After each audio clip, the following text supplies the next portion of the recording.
अस्सलाम वालेकुम। मैं हूं फैसल तारिड़। आज 7 अगस्त है और आज दिन है एतवार का।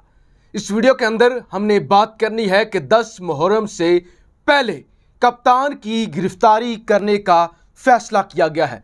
टीमें तश्कील कर दी गई हैं, खौफो हरास फैला दिया गया है, एक बड़े सूबे से मदद मांग ली गई है। 14 अगस्त का कप्तान का जलसा इस वक्त कितना बड़ा दर्दे सर बन चुका है कुछ मुख्तदर हलकों के लिए और इंपोर्टेड माफिया के लिए। और हमने बात करनी है कप्तान 14 अगस्त के जलसे के अंदर ऐसा क्या करने जा रहे हैं, क्या कहने जा रहे हैं जिस वजह से इस वक्त दौड़ें लगी हुई हैं। बहुत बड़ी बड़ी खबरें आपके सामने इस वीडियो के अंदर रखनी है। सबसे पहले मैं आपको बता दूं, आप जानती हैं कि मैं वफाकी दारुल हुकूमत इस्लामाबाद के अंदर ही मौजूद होता हूं और इस वक्त तो जो मेरी रहायश है ये रेड जोन के करीब ही है, लिहाजा बहुत बड़ी बड़ी खबरें हाथ लगती हैं, इंफॉर्मेशन होती है। जानबूझ के कुछ खबरें आपके सामने नहीं रखी जाती क्योंकि वो तमाम की तमाम खबरें और मालूमात अगर आपके सामने रख दी जाए तो पाकिस्तान के दूर दराज इलाकों में पाकिस्तान से मुहब्बत करने वाले जो लोग हैं उनका इस निज़ाम से यकीन ही उठ जाए और वो जो बड़े बड़े ओहदों पर बड़ी बड़ी कुर्सियों पर बैठे हुए छोटे लोग हैं उनके बारे में अगर आम लोगों को पता चल जाए तो फिर आम लोगों का इस सिस्टम से, इस मुल्क से, इस निज़ाम से दिल उठ जाए और वो पता नहीं कौन कौन से नारे लगाना शुरू कर दें। तो इसलिए भी बहुत सारी चीज़ें आपसे छुपाई जाती हैं या सारी चीज़ें आपके सामने रखना ज़रूरी भी नहीं होती, बाज़ औक़ात इसी में मुल्क का फ़ायदा होता है। लेकिन इस वीडियो के अंदर कुछ बड़ी खबरें आपके सामने रखना ज़रूरी है। सबसे पहले जी 14 अगस्त को कप्तान ने जलसा करने का ऐलान किया है। 13 अगस्त और 14 अगस्त को जलसा होगा, परेड ग्राउंड में होगा या पिंडी के अंदर होगा, अभी तक डिसाइड नहीं हो सका। लेकिन जो बात डिसाइड हो गई है, जो खबर सामने आ गई है, एक तो इस जलसे के बाद पाकिस्तानी सियासत में हलचल मच जाएगी और बड़े बड़े लोग किसी को मुंह दिखाने के काबिल नहीं रहेंगे। खान ने तमाम तर राजों से पर्दा हटाना शुरू कर दिया। इससे पहले जो मैंने वीडियो की है KPK हाउस इस्लामाबाद से आपके सामने रखी है, उसके अंदर मैंने आपको बताया है कि कप्तान ने किस तरह से राज उगलना शुरू कर दिए हैं और वो वीडियो जाके आप देख सकते हैं। मैंने आपको बताया है कि कप्तान ने बताया है कि उम्मे हरीम जो है वो उसने NRO दिया और उन्होंने मेरे साथ क्या बातें की और इलेक्शन कमीशन का फैसला कहां से आया, वो तमाम तर बता चुका हूं। अब जी खान उन तमाम राजों से पर्दा हटाने जा रहा है 14 अगस्त के जलसे में कि वो कौन कौन लोग थे जो रजीम चेंज के अंदर मुलव्वस थे, खान को किन्होंने निकाला और कैसे निकाला, कप्तान नाम भी लेने जा रहा है। क्योंकि पाकिस्तानी सियासत में अब ऐसा वक्त आ गया है कि जब यह कहा जा रहा है चाहे कप्तान को लटका दो, चाहे कप्तान को ठोक दो, चाहे कप्तान के साथ जो भी करो, जितना बड़ा नुकसान भी कर दो, लेकिन कप्तान को रास्ते से हटाना ज़रूरी हो गया है। कप्तान का आप किसी भी सियासी मैदान में मुकाबला नहीं कर सकते, तो लिहाजा खान टलने वाला है नहीं। इलेक्शन कमीशन के फैसले को एक हरबे के तौर पे इस्तेमाल किया जा रहा है और इस वक्त पाकिस्तान के अंदर तमाम सियासी किरदारों की नींदें उड़ चुकी हैं। अभी मैंने आपको गिरफ्तारी वाली और टीमें तश्कील देने वाली और 10 मुहर्रम से पहले ही क्यों गिरफ्तारी करनी है वो खबर आपके सामने रखनी है। लेकिन इस वक्त तमाम किरदार शदीद घबराए हुए हैं कि हमारे हाथ में कुछ भी नहीं रहा, खान के पास अवामी ताकतें, हम क्या करेंगे। आज से तकरीबन 10 दिन तक मुसलसल मैंने हर रोज़ एक आधी वीडियो में जिक्र किया कि नवाज शरीफ की वापसी हो रही है, नवाज शरीफ वापस आ रहा है, अगस्त में नवाज शरीफ की वापसी हो रही है, एयरपोर्ट पर तैयारियां मुकम्मल कर ली गई हैं, किस तरह से इस्तकबाल करना है, उस हवाले से मुसलसल आपको आगाह रखा। लेकिन अब यह खबर आ रही है कि नवाज शरीफ की वापसी का फैसला भी मुलतवी हो चुका है। हो सकता है आज या कल या आप खबर सुने कि जो बड़े डॉक्टर साहब हैं उन्होंने नवाज शरीफ की सेहत के हवाले से ये कहा है कि नवाज शरीफ को पाकिस्तान नहीं जाना चाहिए, ये बीमार हो जाएंगे। मियाँ जावेद लतीफ़, इरफान सदीकी और भी बहुत सारे लोग इस वक्त लंदन में मौजूद हैं, मशवरे हो रहे हैं। तैयारी यही थी कि 14 अगस्त से पहले या 14 अगस्त के बाद यानी इन्हीं 1-2 हफ्तों के अंदर अंदर नवाज शरीफ वतन वापस आ जाएं, एयरपोर्ट पर उनका इस्तकबाल किया जाए, अवाम का ठाठे मारता समंदर हो। लेकिन अब क्योंकि मामलात हाथ से निकल रहे हैं तो इस वक्त इतलात ये है कि नवाज शरीफ की भी जो है वो पाकिस्तान आमद मुलतवी हो चुकी है। कप्तान की गिरफ्तारी के हवाले से कप्तान ने चंद दिन पहले खुद सहाफ़ियों से मुलाकात के अंदर कहा कि 20 मई को मुझे गिरफ्तार करने का प्रोग्राम बना लिया गया था, मैं मुल्तान जस्सा करके सीधा पेशावर पहुंच गया और फिर 25 मई को जो किया गया लॉन्ग मार्च वो आप जानते हैं। अब खबर ये है, सीनियर सहाफ़ी राना अजीम ये खबर देते हैं और कुछ मतबादल सोर्सेज से मैंने ये खबर कन्फर्म भी करने की कोशिश की है, तो बहुत सारी मालूमात है जो मुसद्दका है और जो राना अजीम साहब की मालूमात है उससे मैच करती है। 2 कोशिशें इससे पहले हो चुकी हैं कप्तान को गिरफ्तार करने की।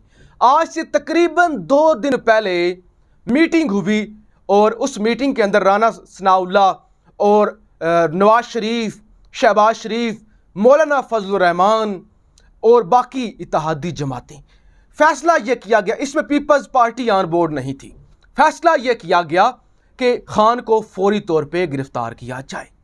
फौरी तौर पे टीमें तश्कील दी गई, टीमें तश्कील हो गई, बन गई, हेड मुकर्रर हो गए कि फ़लाँ फ़लाँ तगड़ा अफसर है, इसको हेड मुकर्रर किया जाए और खान को गिरफ्तार कर लिया जाए। अचानक कुछ ऐसी इतलात आई कि तमाम के तमाम वो टीमें, वो लोग जो खान को गिरफ्तार करना चाहते थे, उन्होंने हाथ खड़े कर दिए और उन्होंने सोचा कि हम इतना बड़ा काम नहीं कर सकते, इतनी हमारी औकात नहीं है। उन्होंने मोबाइल फ़ोन बंद कर दिए, राब्ता मुनक़ता कर दिया और वो साइड पर हो गए। फिर जरदारी साहब से सिंध के अंदर राब्ता किया गया कि आप एक बड़े सूबे की आपके पास हुकूमत है, आप सिंध से फोर्स भेजें, पुलिस भेजें, स्पेशल कमांडर्स भेजें, इस्लामाबाद की पुलिस के साथ मिलकर वो बनी गाला पर धावा बोलते हैं और कप्तान को गिरफ्तार कर लेते हैं। इसी सिलसिले में कल मैं बनी गाला मौजूद था, आपने मेरी वो वीडियो देखी होगी बनी गाला से, और कुछ टीचर्स एहतजाज करने भी आए थे और मैंने कहा था कि प्लान कुछ और लगता है, शायद कप्तान को नज़रबंद करना चाहते हैं या शायद इतनी बख्तरबंद गाड़ियाँ और प्रिजनर्स वैन और भारी नफरी क्यों है। मैंने वहाँ खड़े होकर वो तमाम तर मुनाजर भी आपको दिखाए थे, आप इसी चैनल पर जाके वो मेरी वीडियो देख सकते हैं कल वाली। अच्छा जी, वो एक कोशिश थी टीचर्स को इस्तेमाल करते हुए कि कप्तान को खौफ के अंदर मुब्तला किया जाए, बनी गाला के अंदर जो खान का घर है वहाँ पे जो है वो खान डर जाए, डराया जाए, धमकाया जाए। लिहाजा जी जब टीमें हाथ खड़े कर गईं तो FIA से रब्ता किया गया। FIA ने कहा कि हम ये नहीं कर सकते, खान की कल को हुकूमत आ जाए, हमारा क्या बनेगा, खान इतना तगड़ा लीडर है, बड़ा लीडर है, हुकूमत आए या ना आए वो बात की बात है, पूरा मुल्क इस वक्त कप्तान के साथ खड़ा हुआ है, हमारा अदारा पहले ही मुतनाज़ा बन चुका है, आपने हमें इस्तेमाल किया है हर दफ़ा, लिहाजा हम ये नहीं कर सकते। लिहाजा FIA ने बाकायदा तौर पे हाथ खड़े कर दिए, उन्होंने कहा नहीं जी ये हम नहीं कर सकते। तो अब दोबारा ये कोशिश की जा रही है कि 1-2 दिन में इमरान खान को हर सूरत गिरफ्तार किया जाए। जो वीडियो के शुरू में मैंने आपको बता दिया कि 14 अगस्त का जलसा जो है वो बड़ा भारी पड़ने जा रहा है और उसके बाद पाकिस्तान की सियासत की डायरेक्शन चेंज हो जाएगी और बड़े बड़े नामों से पर्दा भी हट सकता है, क्योंकि कप्तान को पता चल चुका है कि ये मुझे साइड लाइन करने जा रहे हैं। तो अब अगर मैं ना बोला, अब चुप रहा, तो फिर शायद हमेशा के लिए यह खामोश करा दे मुझे। तो मैंने आपको बता दिया 10 मुहर्रम से पहले ही क्यों या 10 मुहर्रम के मौके पर ही क्यों। उसकी बड़ी वजह यह है कि 10 मुहर्रम और 9 मुहर्रम को पूरे पाकिस्तान में मोबाइल फ़ोन सर्विस बंद होती है। आपको पता है लोग जुलूसों के अंदर होते हैं, लोग अशूरा की जो है वो मजालस करवा रहे होते हैं, लोग कब्रों पर वो जो आप मट्टी डालते हैं और आप कब्रों पे जाते हैं, फातिहा खानी करते हैं, कब्रों को संवारते हैं, वो कर रहे होते हैं, सर्विस बंद होती है। लिहाजा कोई शक नहीं कर सकता, आम बंदे को भी पता होता है कि आज सर्विस भी बंद है मोबाइल फ़ोन की और इंटरनेट भी बंद है। लिहाजा इंटरनेट बंद होगा, सर्विस भी बंद होगी, लोग अशूरा के अंदर मसरूफ़ होंगे, ऐसे में किसी को पता नहीं चल सकेगा कि कौन सी वारदात डाल दी गई है। तो लिहाजा इसलिए 9 और 10 के दिन का इंतखाब किया गया है। लेकिन मुझे नहीं लगता, जिस तरह से सिंध ने भी हाथ खड़े कर दिए, FIA ने भी हाथ खड़े कर दिए, लेकिन कुछ बड़े ताकतों का और कुछ बड़ी सियासी जमातों का और सियासी रहनुमाओं का ये ख्याल ज़रूर है कि हमें हर सूरत कप्तान को गिरफ्तार करना चाहिए। अगर हमने अब खान को गिरफ्तार ना किया तो फिर हमारी सियासत ख़त्म हो जाएगी। बहुत सारी खबरें हैं, वीडियो क्योंकि लंबी हो रही है, लेकिन मैं आपको बता दूं, रात गई हम यहाँ पे ही मौजूद थे और अचानक खबर आ गई कि जनाब इलेक्शन कमीशन के अंदर पता नहीं क्या वारदात डाली जा रही है, दरवाजे खुल चुके हैं। लेकिन मामलात कुछ ऐसे थे कि रेड जोन को सील कर दिया गया था और इलेक्शन कमीशन के बाहर मीडिया को भी जाने की इजाज़त नहीं थी। तो रात गए फाइलें तैयार की गई हैं, इलेक्शन कमिश्नर की सरबराही में हंगामी इजलास हुआ है, अदालतों के अंदर जो केस इलेक्शन कमीशन के खिलाफ गए हैं उनकी फाइलें तैयार की जा रही हैं और बहुत सारे ऐसे हंगामी इलेक्शन कमिश्नर ओवर टाइम लगा रहे हैं, मेहनत कर रहे हैं कि कहीं जो है ज़ाहिर है रेफरेंस जा चुका है इलेक्शन कमिश्नर के खिलाफ और फिर वो कहते हैं कि हमारे एक बटन ऑपरेटर की वजह से, टाइप राइटर की वजह से जो है वो निज़ाम गलत हुआ और 1,15,000 वोट जो है वो मुर्दा हमने करार दे दी। यानी इस मुल्क का निज़ाम अब एक टाइपिस्ट के हाथ में है, एक क्लर्क के हाथ में है। वो एक बटन दबाएगा या गलती करेगा और लाखों वोट जो है वो मुर्दा हो जाएंगे। तो इस वक्त इलेक्शन कमीशन को भी टास्क सौंपा गया कि आप भी केस मुकम्मल करें।